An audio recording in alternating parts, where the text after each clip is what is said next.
الفنان ديالنا سي مهيول باش يغري الزبون ويتقدى من عنده بكثره كيعطيه كيس ديال البلاستيك فيه 200 درهم، ومن بعد منين كيبغي يتخلص كيتذكر ال 200 درهم وبالفعل كيلقاها في الكيس ديال الزبون.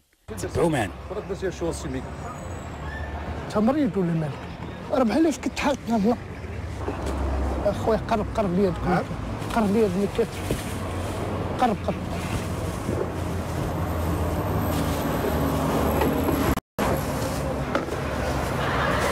ولا تشوف مريض ولا رد السيد صرف ديالك. خويا عرفتي لا اختي باغي البنان انايا، حسب لي البنان. واش كتفلى علينا دابا؟ واش كنتفلى عليك؟ انا في الاول كنت باغي البنان، دابا باغي البنان. علاش البنان؟ وانا قلت لك التفاح عبرتيه وعبرتي اللي بغيتي وفي الاخر تقول اش غدير؟ عطينا رزق، انا غنمشي في حالاتي سيدي. علاش نعطيك الرزق؟